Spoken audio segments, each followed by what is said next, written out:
What's going on, family? Welcome to your Monday night live stream. I'm your host, Sir Ashley Harrison.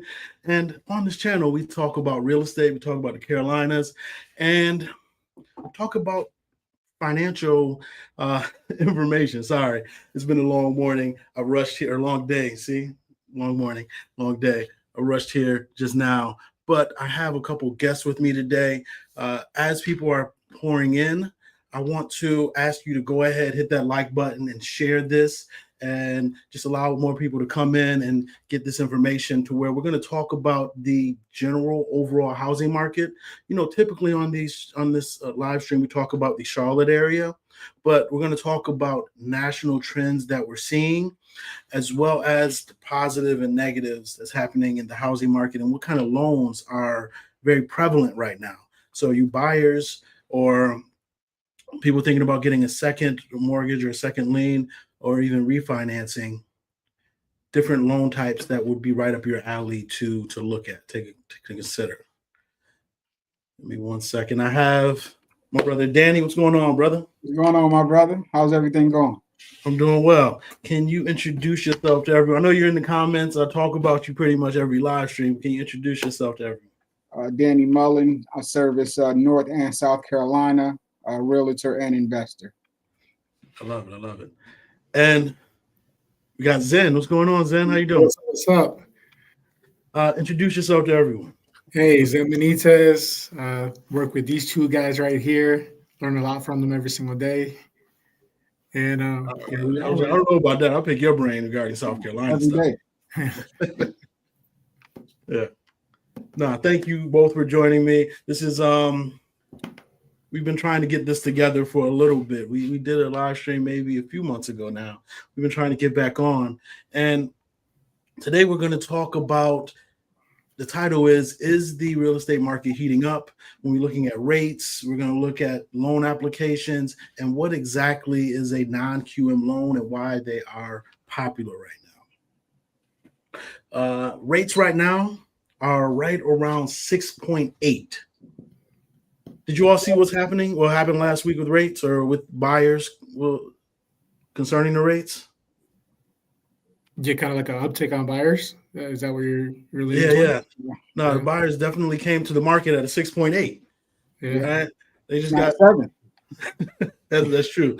I think we've conditioned the market has conditioned buyers like 7 bad, under 7 good. Let's move in. Flood the Right? gates. Yeah. Which I think, well, that and up until last week, there was a lot of buyers just sitting on the sidelines, right? And I think they just got tired of waiting. All right, school year is about to end, especially here in South Carolina. School year is over with in a couple weeks, right? And right around that time, go under contract, and you move second week of June, right? So they're ready. They're ready to get it going. Life is still happening, and they're just swallowing that 6.8 because it's not 7. But with that said, Danny, you had you helped somebody recently, and I'm sure you have as well, Zen. But we were just talking about it, where buyers or sellers are offering. What are they offering? What are you able to get even on resale homes? Right now, you're having a lot of sellers offering seller credits. Mhm. So even though you're having these price upticks and these rates, a lot of sellers are now offering money back. They'll cover a lot of closing costs, not only on existing homes, but new construction as well. You're starting to see new construction up to 20K in closing cost. We did a deal the other day with one of my mentees, and she got, I think, $4,500 in closing costs. Yeah. So this is definitely helping the buyer get into that home. No, And most definitely, it's definitely allowing the buyer. Yeah. No, just adding to that, Danny, I think consumers are getting a little bit more savvy when it comes to structuring their loans, right? So, rates were lower. Everyone was about that dollar figure, about getting it down 10, 20, 25K. People realize that it's not really about the dollar figure, but more about your monthly payment. So lenders are getting more savvy as well with structuring the way things are done because rates are pretty high. doing things like rate buy downs, trying to do loan assumptions if possible, things of that nature. I did see an article where the headline was 3% loans are back. This was last week. And it's not that they're back. You've just seen over 100% increase nationally in loan assumptions to where people are assuming that 3% mortgage. Whereas now, as a buyer and seller, these are what I want you to think about when you have as a seller, if you have a 3 or 4% mortgage, what you have to look for, and as a buyer, what you have to bring to the table, right? As a seller, you need a buyer that's going to have some liquid funds to be able to come up with that difference between what your loan balance is and or what your purchase price is, either liquid or somebody willing to take a second mortgage, right? Because sometimes if you think about people either refinanced or bought during COVID, we're talking $200,000, $300,000, $400,000 worth of equity. Yeah. Right. So yes, you can take over the 3% loan with a $200,000 mortgage balance, but if the home is worth $6, how are you meeting that? How are you taking care of that difference? And that's when either a significant amount of liquid funds come to the table or somebody willing to take a higher second, which I'm not going to say it's not possible. You just might have to do some digging. Have you seen that, Danny or Zen, people taking seconds? I've seen a little bit. It's a lot of banks that don't want to take it, especially if they're the bigger interest. So that's a hard pill for them to swallow, being that they're coming in second. However, you can get that second easier once you get below that amount. But they know that this is the only way for a lot of people to get into homes is to take that second.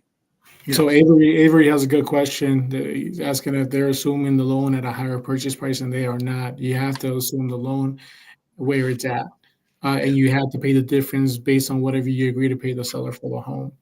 That's where Sir is talking about bringing down your equity from somewhere else, having liquid to be able to pay the difference or getting that second mortgage, which can be tricky. But in this economy, we have to find a way to get things done. Yeah. And an easy way to break that down, let's just say if it's the home is worth 400,000, but you own 200,000, you're coming to the table with $200,000 and then taking over the rest of that 200K loan. So it's not that you're just assuming someone's loan. You're coming up with that liquid to say, okay, here's your profit or your equity in the home, and then let's just take over what's left. I mean, hypothetically, someone could sell you the house for what they own, but then seller finance the rest. That is hypothetically that could happen. It really depends on. I mean, every situation is different. I mean, as an investor, we've seen that happen, right? We've seen it happen, but that's not the typical scenario. Sometimes some sellers don't want $400,000 or $200,000 lump sum. That's going to go against their tax basis and whatnot. They don't want that lump sum. So it's better for them to have it spread out and do an owner finance. But the traditional seller wants all their equity right now, right? So we do have that come up. Now, when we talk about assuming, let's say the $200,000 in your scenario, Danny, but then you got to come up with 200 more. And let's say there's a lender that will go to a second. As a buyer, what you're really looking at is your blended mortgage interest rate. Because let's say the 200 that you assumed is at 3%, right? But then the 150, because you might 180, whatever it may be, 180 that's coming that you for the second loan might be at, let's say, 6.8, right? So your blended mortgage rate is going to be less than the 6.8. It's going to be what, 4-ish, 5-ish, low 5s. I'm awful with trying to do that off the top of my head. Low 5s, but that monthly payment is still going to be better than if you did a 6.8% interest rate for 30 years. Yeah, right? Absolutely. While we're on the topic of rates, sir, can we touch on new construction having the lower rate for the first year, second year, and then go into a definitive rate for the remaining 27? Most definitely. Let's Barbara Mosley asked, respectfully, sir, what's their name? We have Danny Mullen up here in the top, well, my top right. Then we have Zen in the middle. And typically you have, I don't know why their names aren't showing up.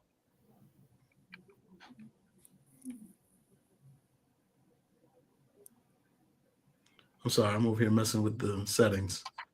Hey, Shantae. I love you. I'm in the backyard at the pool. Probably.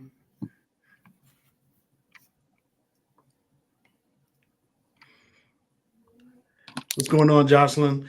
Yes. So Zen, we're talking about, you talked about new construction and loans and everything like that. Right now, which is shocking during the spring, summer season, is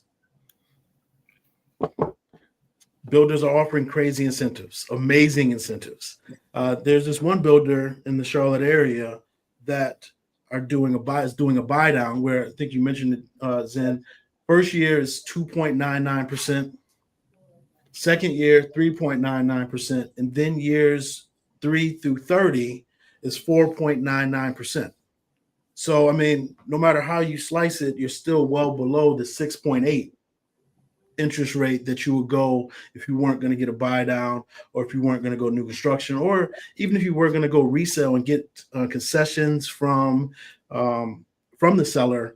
Chances are you're not going to be able to go from a 6.8 all the way to a 2.9. Impossible. Like, it's not going to happen. It's not going to happen at all. What other deals are you seeing from, or incentives are you seeing from different builders? I know that's one builder, but what are you all seeing from other builders? Closing costs, I think one right now up to 20%. I mean $20,000 in closing. Mm-hmm. Or a combination of both, right? Closing costs and the lower interest. Yeah.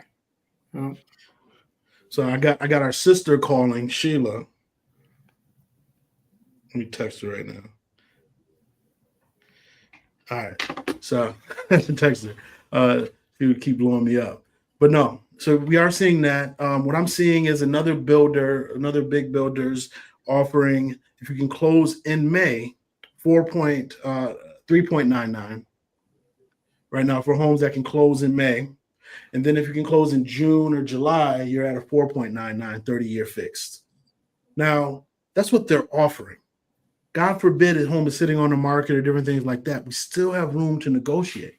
So we're talking about a move-in package where you're talking about refrigerator, washer, dryer, blinds, but even more incentives to lower the rate more, even pay all your closing costs as well.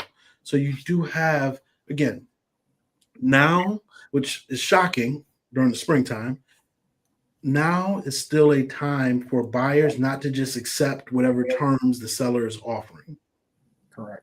Like, negotiate. The worst thing they can do is say no. And that's where realtors come into play, especially with new construction.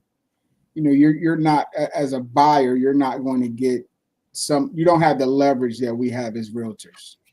You know, we're going to ask for closing costs. I mean, I've asked for HOA fees to be paid up to 2-3 years.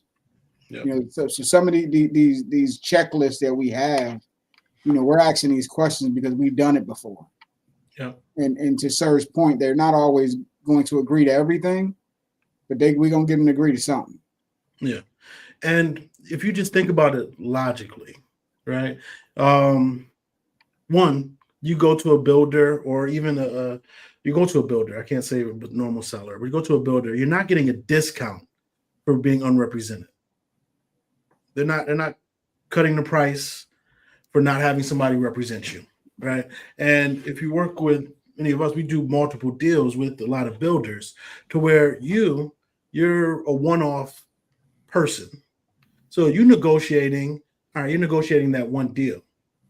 We bring buyers to the builders, I don't want to exaggerate, weekly, right? I don't want to say every day, weekly, to where we have more leverage when we come to that builder, because they understand if they don't do right during one deal, like, there's 4 other builders, 5, more, but 5 that are offering great incentives, that we can take that next client too. So not only did you miss out on this deal, you missed out on the next 2 deals probably, right? So we just have more leverage when we're talking about when we're negotiating and coming to the table. What's going on, Crystal? Thank you for tuning in from Gastonia. I appreciate it. Avery asks, are there any deals for veterans on new construction? Which one of you want to take that one? I actually just had a veteran close over in York. I think we got $20,000 in, well, I'm sorry, $15,000 in closing costs. They paid the $5,000 due diligence. However, at closing, they got the $5,000 back. Yeah. So it's 100% finance with the VA. You get 100% financing. Now, new construction, you do have to come out of pocket with due diligence or earnest money deposit for new construction, but you will get that back if you use a VA loan at closing, right? Or you can choose to put it toward the loan, but I say all, I haven't even had one that put it toward the loan. They were all taking it back, got that money back.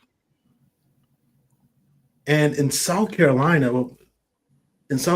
there's also, not for just veterans, but I'm thinking of just home buyers in general, special down payment assistance programs that are often overlooked. You hear about all the ones in North Carolina finance, housing finance, and all that. But in South Carolina, there are several down payment options that I need to do better job educating the public that are available to the general public, right? Whether it be $8,000 to $10,000 to $15,000, we need to make sure more people know about this. Barbara, we answered your question, Barbara, but I feel like I'll highlight these 2 gentlemen right here. Who are these handsome young men? Our sister Shantae, love you all too. Definitely love you. Now, Shantae, I will blame you for us being late. I was trying to get here, but Shantae was messaging us, and I just couldn't. I'm trying to get here, so it's her fault why we were a couple minutes late. Is that why Danny was late too? In his own house? Yeah, that's why we were late. Before I was young, just messing. Keisha, what's going on? Jeez. Where are we at now? Now I want to talk about refinancing non-QM wave. We've seen just looking at the data, a whole bunch of mortgage applications being applied for using non-QM loans. Can one of you share with us what a non-QM mortgage is? Yeah, so anything that isn't standard, like a conventional, I would say, it could be a HELOC, could be even like a DSCR loan, right, where someone has to go kind of away from your regular guidelines to be able to get the person approved. Things of that nature. No, most definitely. So anything that's out of the ordinary, right? The stuff that's not the FHA, the conventional, the USDA, the VA loan, it's generalizing, but typically falls into the non-QM, non-qualified mortgage space. And I know there's a lot of realtors that watch this on the replay, and then as well as a lot of mortgage brokers. And mortgage brokers, if you're not dealing in the non-QM space, you're missing out on a lot of opportunity right now. Yeah. Especially in the Charlotte area, you have a lot of entrepreneurs that either don't want to or cannot qualify for a conventional loan. But they have the liquid funds to do it every single day of the week, right? To get a mortgage. And if you are not well versed in the non-QM space, you're missing out on business that I'm not gonna say it's easy, but once you get the hang of it and well versed in it, it becomes easy. And not even just that, you have, FHA, you can have one at a time. Conventional, you can have up to 10. Once you get after that 10, now you're looking at these non-QM loans. Now, Zim brought it up, it's the DSCR loan. You're not even looking at your personal. You're not looking at debt to income. You're looking at that house and what the house qualifies for. And you're not even looking at just principal and interest to get that loan. Right. You were gonna say something then? I'm sorry. Oh no, I just had a lot of jokes, but I'm trying to stay out of trouble. So No, go for it. Go for it. keep going, keep going. Well, we're already in trouble. We are already in trouble. So yes, talking about non-QM, a lot of investors use non-QM and they look at when you use it for an investment property, they're looking at the home itself as an asset and does it cash flow? Can that pay the mortgage back again? And a great point, Danny. They're not looking at your personal finances. They're looking at the asset itself. Could that sustain this mortgage? I think as of right now, I think the DSCR is up to $2 million in multifamily. Yeah. Now, mortgage applications as of last week is up 11%. Now, granted, they were down, but it's picking up, and we'll see this week if that trend continues. We did get favorable news regarding economic policies and tariff relief and whatnot. The 90-day pause between China and the U.S. So I believe that's going to have favorable impacts on the economy. A rather solid deal be hashed out, right? But a pause is better than nothing. We'll take that because the market has been all over the place and topsy-turvy. And with that uncertainty, rates are going. Well, the Fed had a meeting last week, had a press conference. They kept rates exactly where they were, right? They didn't lower rates because there's just a lot of economic uncertainty. And the market, according to the numbers, is still solid. Still solid. What I am seeing now and what I'm getting called about is the move up buyer.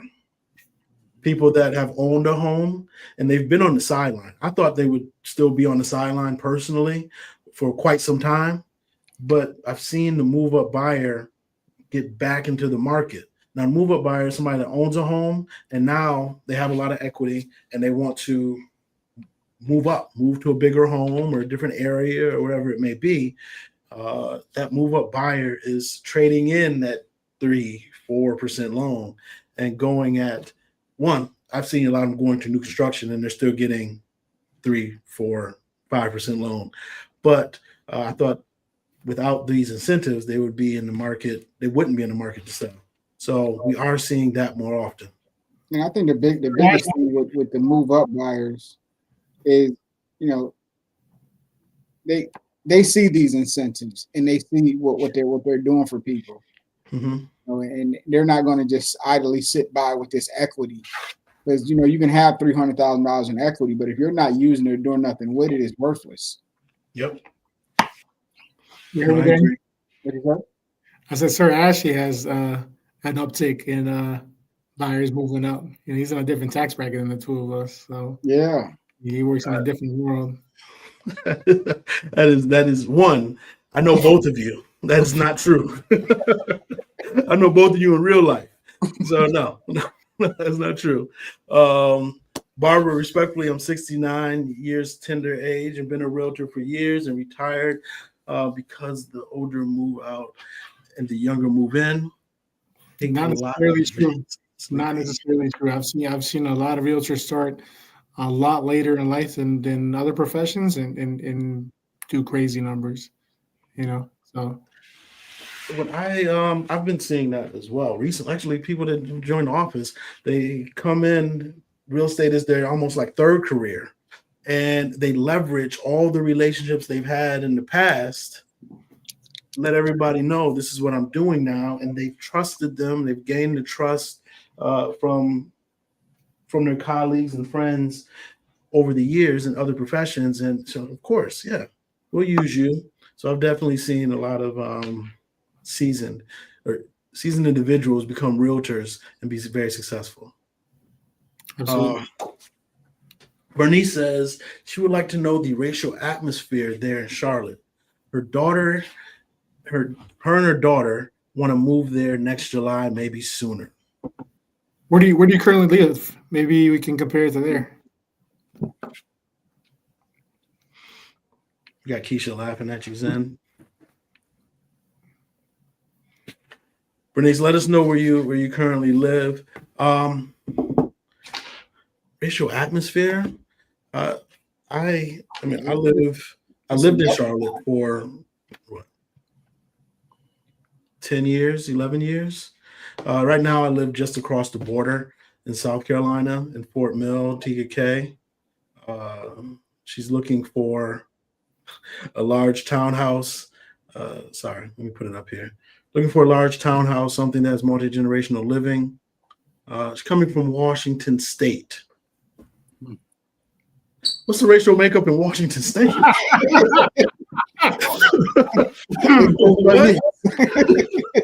Okay, all right. Quick story time, real quick.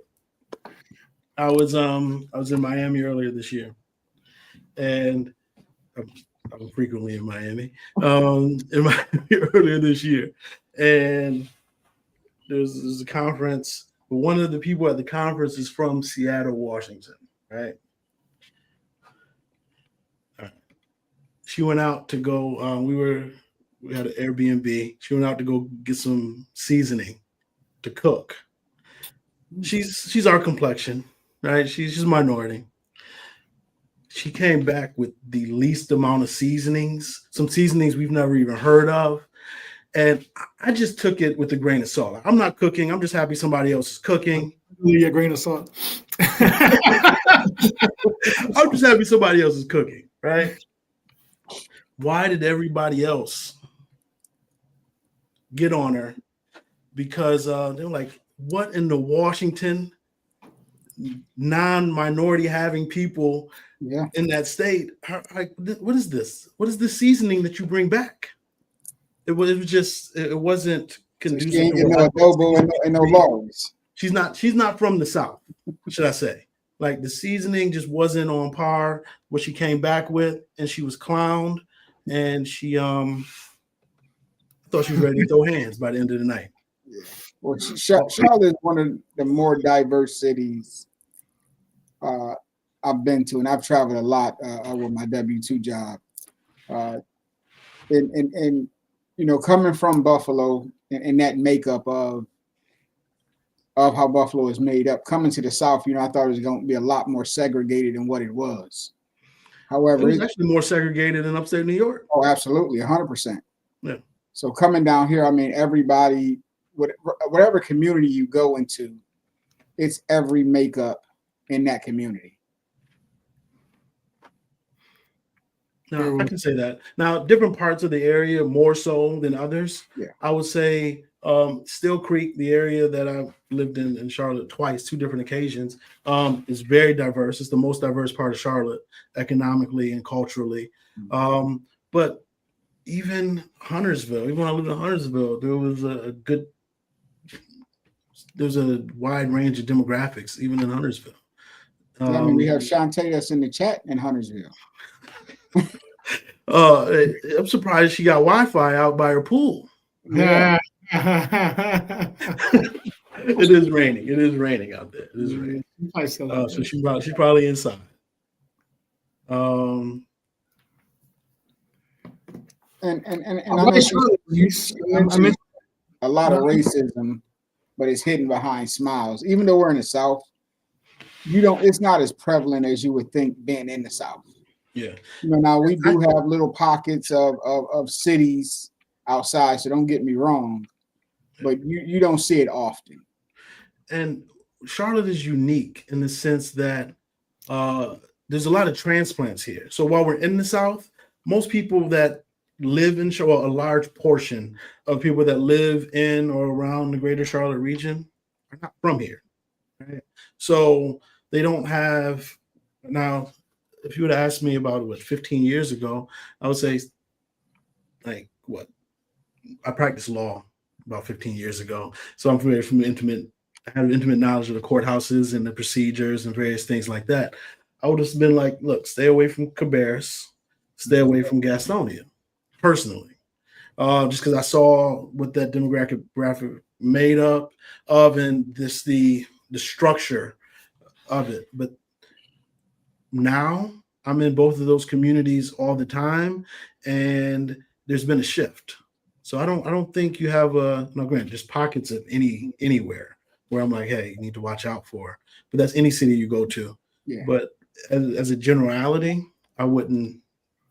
I'll be both of those counties and stuff are okay. Yeah, I was gonna make the same point. Transplants all day. You Yeah. suddenly actually meet people that are born in Charlotte, except for our great leader Sean Gerald. But we're not gonna talk about Sean today. He has a big enough head as it is. Um, but yeah, most of us move from other places. I'm originally from California. Both these gentlemen are from New York, um, and everyone gets along very well. I mean, I've had maybe one or two instances in my life since I've been in the Charlotte area that I've felt some type of way about how I'm perceived or how I might be looked at. But you can't let those trigger you because it's gonna happen anywhere. Yeah. Yeah. I There's was gonna just say, like, in my about 15 years of being here, 14, there's about two different interactions that I remember distinctly that I'm like, that was to put it nicely, that was very unfortunate, right? But only two. And now, and you can say whatever, like this is what I wear everywhere. Like Everywhere. I don't care what function we're going to. It could be suit and tie. It could be whatever. Like I may throw on a sports coat, but this is what I'm wearing. So if anybody's going to judge me or think some kind of way, I would one would think I would not be immune to it. I'll be prone to it, but everybody treats me fine.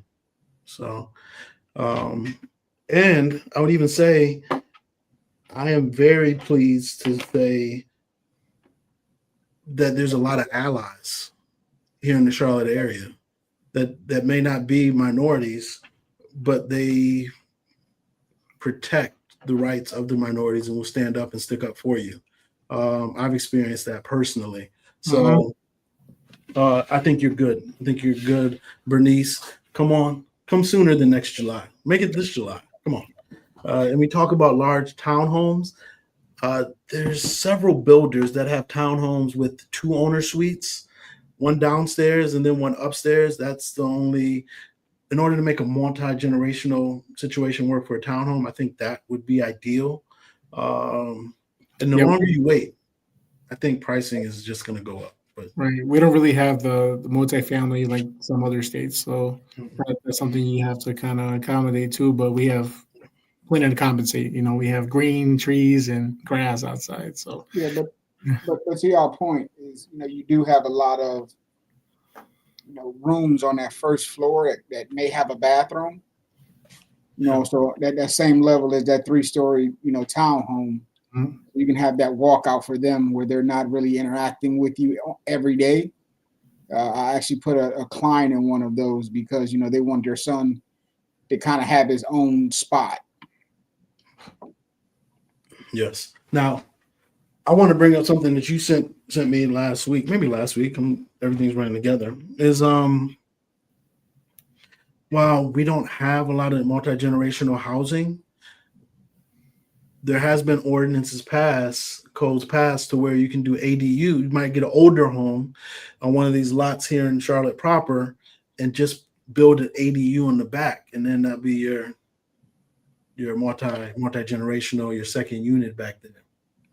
Yeah, it's approved for as of right now. I think in the 28216 area code, but I believe by July it should be passed for the entire Mecklenburg County if your lot is big enough to do it. Yeah. Which would be a huge game changer in the sense of the biggest challenge we have is just the amount of housing we have, right? And different people's, what I'm coming across is there's a segment in our population that really don't want the big house. They want to be as minimalistic as possible. And you're talking about you can put a 800 square foot ADU in the backyard that has everything somebody needs. I mean, most people nowadays don't cook. Okay, I can't say most. I don't know about most. I Okay. don't cook. All right. Then there's the only one here that cooks. So yeah. So yeah. So I mean, 800 square feet. I'm not gonna say it would be cozy, but it would work, right? It can work. I want to downgrade really bad, so I'm with you there. Like really bad. I got too much I'm space. actually thinking. I had this conversation. I now granted I have two daughters, so I don't think it's going to work while they're still, in school. But I really want a van. Oh. I want to live in a van. Stop right there. All right, take 2 seconds for reading about what you just said. That makes zero I sense. really like one of those like Now, Winnebago type things. Like when I Malibu, go to the gym, well, y'all know the gym I go to right in Waverly, and there's a van that's always there that has like everything you can want in it. And I don't know this for certain, but I'm thinking they live in the van and then Waverly, I mean, in the gym, they shower, they do whatever they need. They live in, I think that would be, man, I want to try it out for like a week or two and see if I want to do it full time. But ideally, I like it. I said Malibu Mitch want to go to a van, is what you're telling me. And it's a guy on YouTube right now. He's been living out of his car. That's what a lot of them do is get a gym pass so they can go take showers. Yeah. But what he's doing is saving up his money to buy a tiny home. Yeah. I think we're starting to see a lot of that now. A lot of people understand, the importance of having some type of home, and even if they couldn't afford a regular, 2-bed, 1-bath home, they're opting for that tiny home just to at least get their foot in the door. Now, real quick, I want to just address what Crystal said. She said coming from Atlanta to Gastonia, she was not sure what to expect, but was pleasantly surprised. Happy to say we landed in an amazing neighborhood that represents true diversity of the area. And I will say that community you're in and surrounding, it definitely embodies the diversity of the area. You have a little bit of everything. And this is, again, she's in Gastonia. So.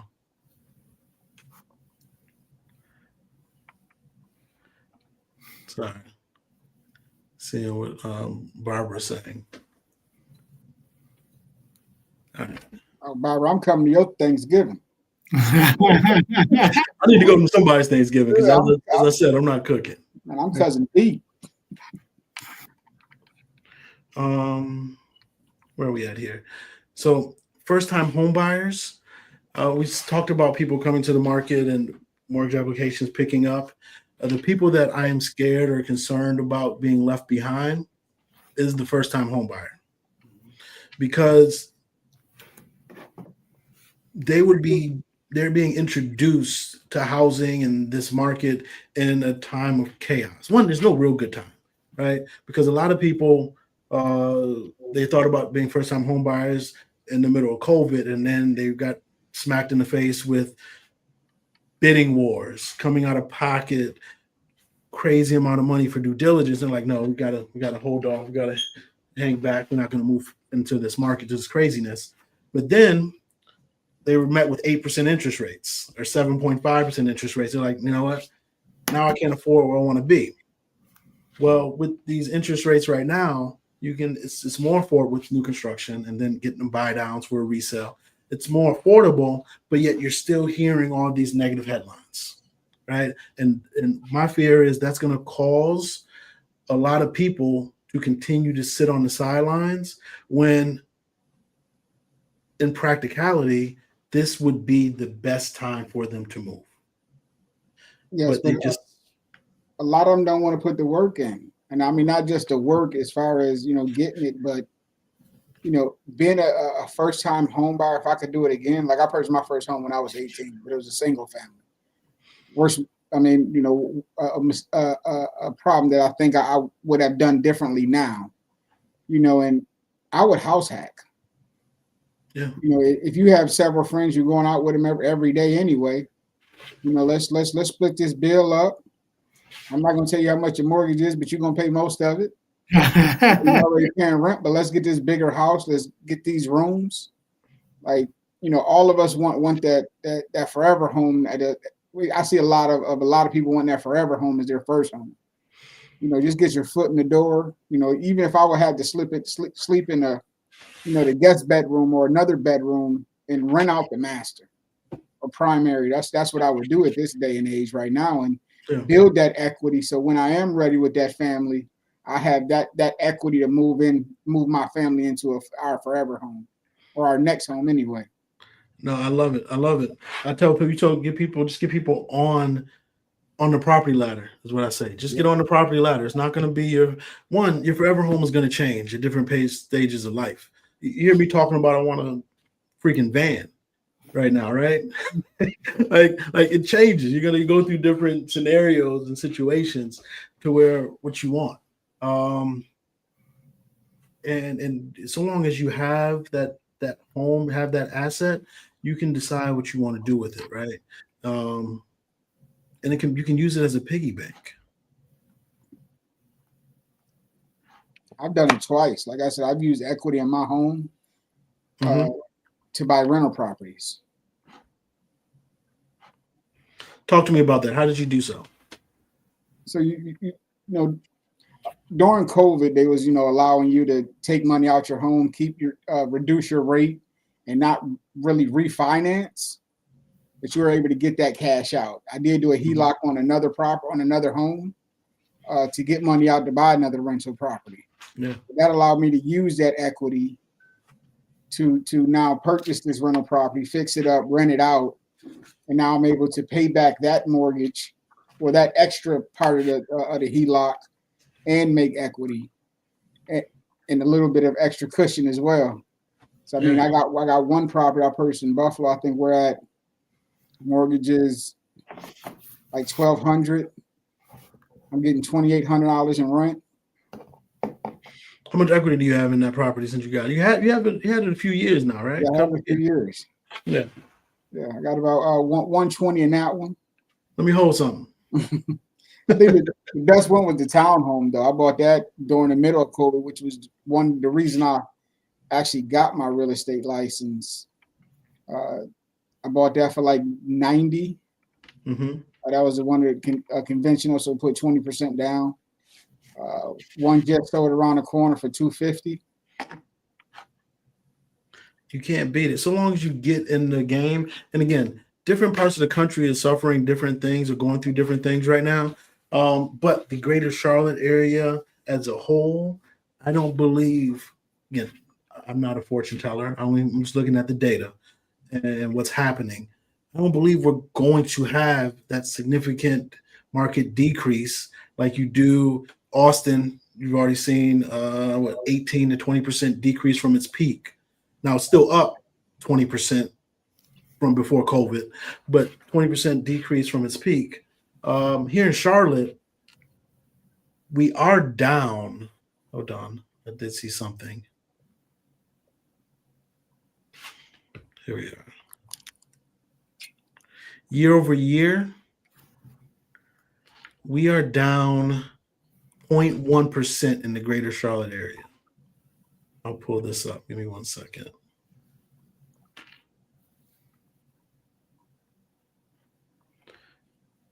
Here we are. We're looking at widespread softening in home pricing. Now, this comes from Resi Club by Lance Lambert. If you're not familiar with Lance Lambert, he's an amazing follow on X, but he used to be a writer for Fortune magazine. He may still write for Fortune magazine, I'm not sure, but he has this website called Resi Club, where if you're a nerd and just like to know what's happening across the country and the numbers and the data, you will be right at home here. Let's look at home price change from March 2024 to March 2025. In Cary, Raleigh area, it's down 1%. Now in Austin, just in the last year, we're down 4.6%. Tampa, 4.5%. I saw Charlotte on here. Charlotte is down. Charlotte, Concord, Gastonia, down 0.1%. Now, to me, when I see that 0.1%, I'm thinking, okay, it's down. Not even technically, it's down. But if what is true, more mortgage applications are being submitted and people coming to the market, it's going to be even or positive come next month. Well, once April numbers come out. May numbers come out. Right. We got Crystal. I don't believe in forever homes. Circumstances change, life happens, perspective and priorities shift. Um, it's your forever until it's not. Getting on that property ladder is key. No, most definitely. Thank you, Crystal. Speaking of, we'll talk. We gotta get Crystal Because and your husband investing. that closet is big until you fill it up. Yeah. Give me one second. Let me see if I can zoom in on here. What else? Atlanta is down 1.8%. Now, when you see these price drops year over year, there's a multitude of factors why this is happening. But the main reason, I'm not including Austin or Tampa, but the main reason for these other ones are, one, you just have more inventory coming to the market. Not even coming. It's in the market. So buyers have more options. And when there's more inventory, you as a seller have to be more competitive.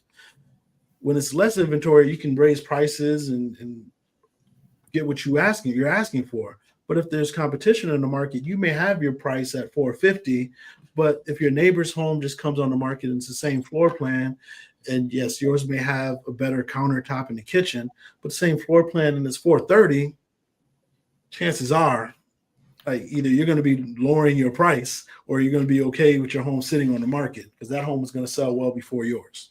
Yeah, you have a lot of buyers still thinking we're in, COVID prices. Yeah. Or they looked at Zillow and ran that comp on Zillow.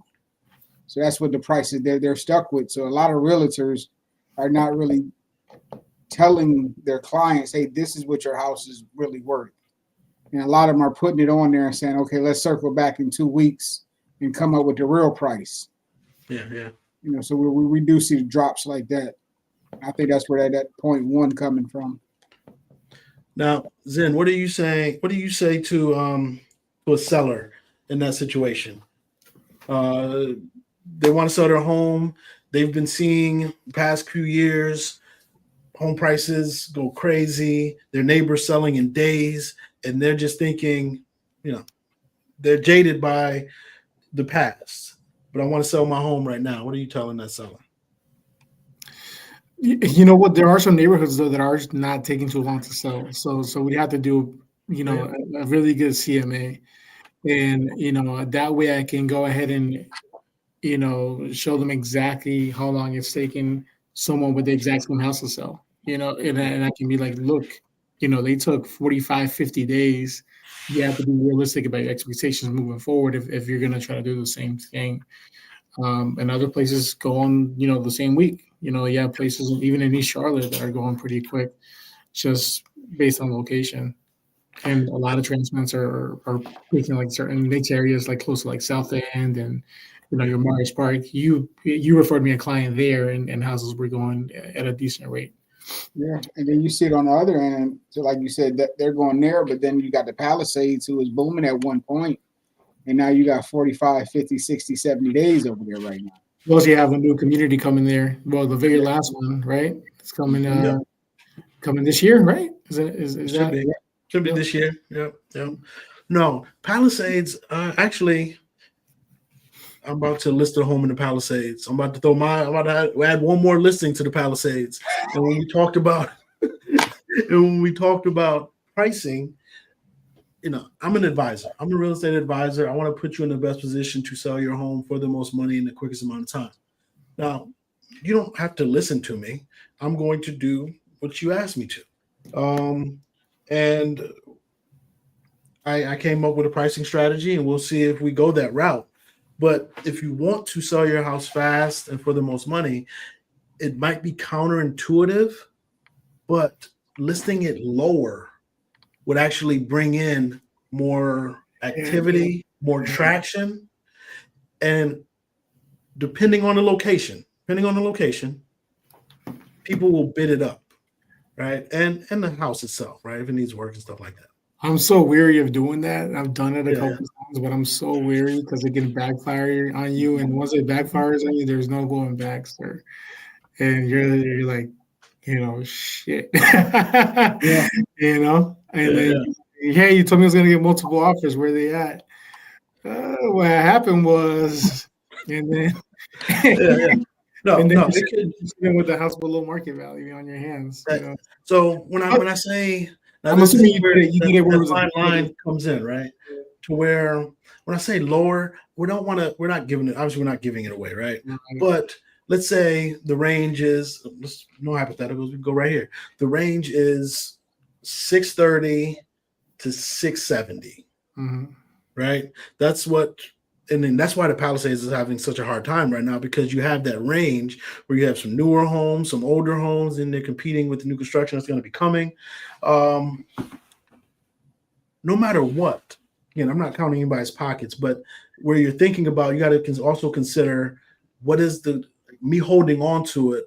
What opportunity am I missing out on, right? As far as moving forward and missing out on other opportunities for other houses, but then also the carrying cost. What does that look like? Like no matter what, I'm walking away with $200,000 in equity, right? No matter what.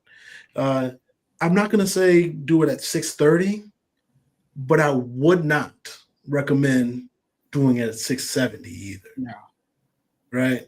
Like it would have to be, and if you do it at 670, like we're gonna already factor in, all right, we're gonna say in the marketing, we will, with our preferred lender, pay for a rate buy down to where they're not competing at a 6.8% or buying something at a 6.8. They're buying it at a high fives, maybe mid fives, depending on how much credit we're going to give, to where you're not netting all 670 because you're giving some of it back.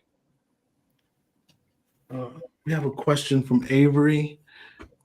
If your equity was up to 200,000, would it be wiser to take it out and buy a new home or sell it and buy? This is a loaded question. What is your exit? We all want it. Before you do anything, you have to know what your exit strategy is. What are you going to do with that money? Are you going to buy another house? Yeah. Or are you going to buy some Jordans? Like you got to figure out what you really plan on doing with that, because it's worthless if you don't have a plan. Yeah. And I want your take on it, Zen.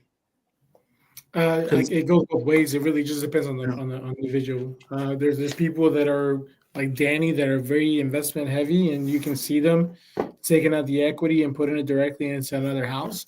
And there's folks that that they're gonna squander that money, so you try to make sure they stay put. So it depends, and you can only read a person but so much, but asking the right probing questions will tell you a lot about what you need to know and where they're looking ahead with what they're doing.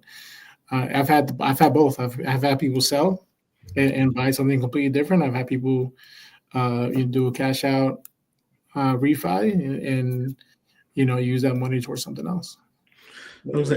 I've had people do it both. I've done it both ways in the past as well. So it really just, again, like, it's not a one size fits all. I mean, depending on where you're at in life and what your needs are, like really depending on what strategy you should use. And I tend to dwell more on rehabs and flips and whatnot. And so that having that money with a refi, with a cash out refi, tends to help out in that scenario, because a lot of that is cash only, or not necessarily cash only, but you're competing against cash. So, that tends to work out that way. Yeah. No, excellent points. Excellent points.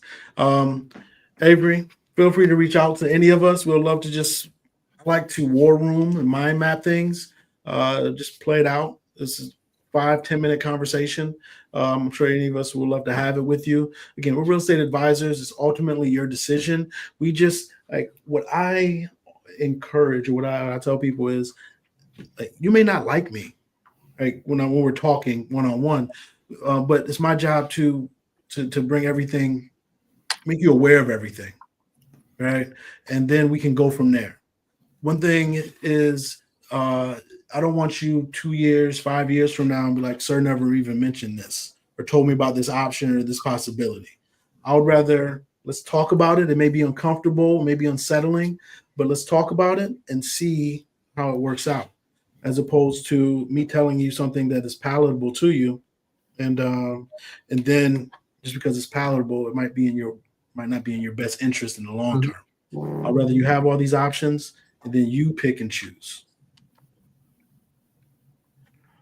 Hold on, I want to see one more thing. Is there anywhere else in the Carolinas that is up?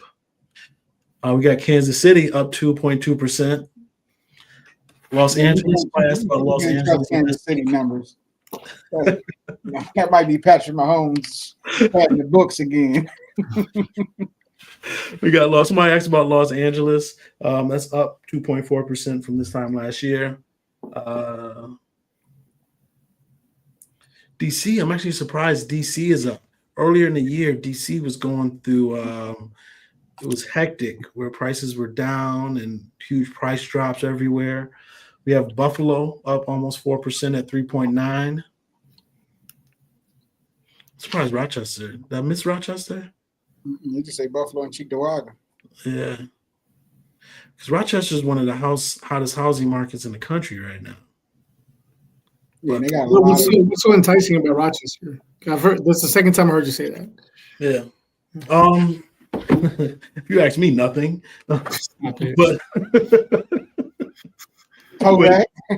yeah. No, what's enticing is it does have decent employers. You still have, and the housing for New York State is fairly cheap. Now taxes are still high. There's no doubt about it. But we're talking about 200 to 250, maybe 300,000, right? But again, the taxes are high, but that's affordable compared to other parts of New York. And I know Rochester a couple of years ago. I don't know if they're still doing it, but they were paying you up to $30,000-$40,000 to move to Rochester. Yeah. Just like that. Yeah. How long you gonna stay there? No. It was either 2 or 3 years you had to be locked in there. Okay. Yeah. And it's locked. Now, I'm not sure if they're still doing it, but I do know that did exist. That did exist. Actually, during that time, my sister moved back to Rochester during that time. Took advantage of it. She's still there? Yeah, she's still there. She's still there. Actually, she ended up getting my mom to move back up there with her too. So I wouldn't leave the Carolinas to go to upstate New York, but never. And actually, my mom was regretting it this past winter because she was like, "What the hell is this? Why didn't you tell me?" I'm like, "You were born and raised there. If anybody should know what it was like, you should know." Yeah, no, weather's awful. Yeah, but it's different when you leave and come back. Yeah. I agree. Shantae saying we better not move to upstate New York. I'm about to get an ADU in your backyard. Might as well. Let's go. We got the food. Yeah. Oh, speaking of, we're gonna wrap this up shortly, but we talked about tiny homes and micro living and stuff like that. I want to bring on your radar. It just got approved. Planning for, I'm not sure if you all are aware, Tammy Leggett in our office in Mount Holly. She is creating a tiny home luxury. I need to make sure I say luxury because she'll get on me. Luxury tiny home community in Mount Holly. I believe it's going to be about 18 different units. So if you're interested in tiny homes or tiny home living, luxury tiny homes, tiny home living, reach out to me, reach out to us. We can definitely help. I believe the purchase price is going to be sub 200. We're talking 150 to 170, depending on the plan, the lot, and all that. But we here at Lifestyle and the firm, that's our office. We have access to different things that are going on in and around the Charlotte area. So just tap in, touch base with us. We'll love to share with you the different opportunities that right there. If you're not part of this live stream or listen to it, you're not even going to know about it for another 5-6 months, right? You got the first dibs right here to even be aware of it, to be like, hey, I want one. I raised my hand like I want one. Nice to have a little tiny home in Mount Holly. Better than a van. I'll take that over a van. Take it over a van. Yeah, yeah. My daughters would not be happy with a van. They would not be happy with a van. They'll think their dad lost it, but I think I like it. I think I like the idea. I think you don't. I'm just gonna pull up. I'm gonna pull up. Okay. Um, Yo, come over. I'm outside. I'm outside. Pull up to watch the game. I'm right around the block. Oh man. No, I'm gonna go ahead and I'm sure I've seen nice setups to where you put the TV, the indoor outdoor TV outside. We just pull up a folding chair, watch the game right there. Come on, Danny, you over here like that's not happening. First of all, I don't like driving. So yeah, we not doing no minivan. I'm telling you, he's been watching too much TikTok. All these crazy people out there living out their cars, living out the vans, DIY houses.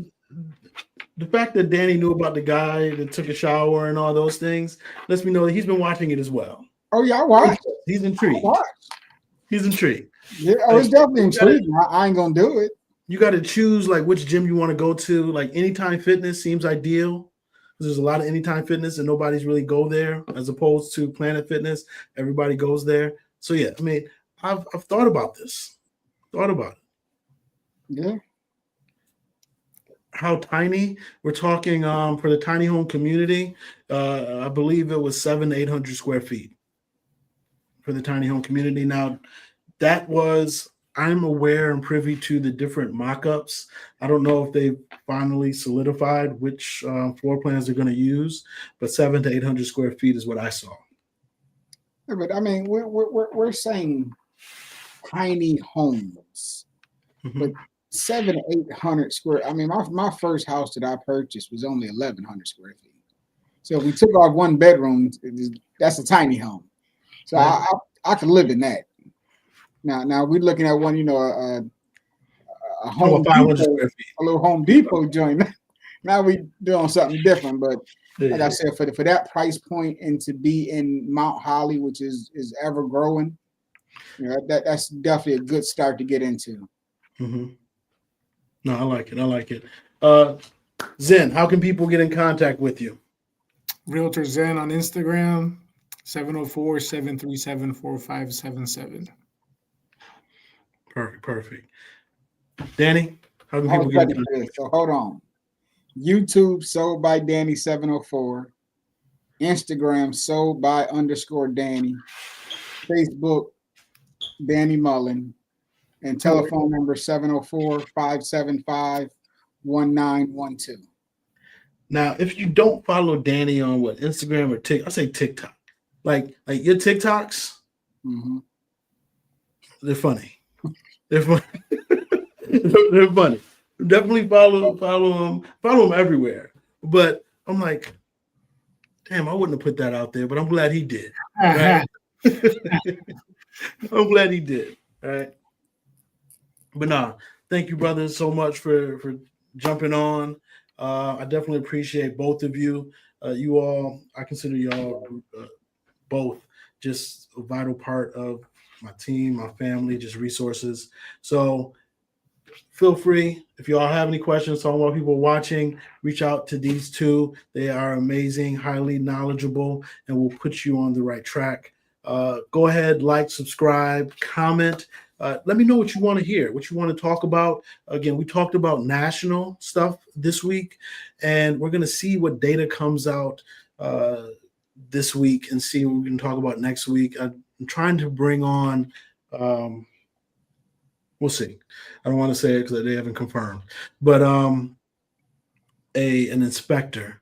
Trying to bring on an inspector just to talk about what they've been seeing, different things to look out for resales, and then even new construction, because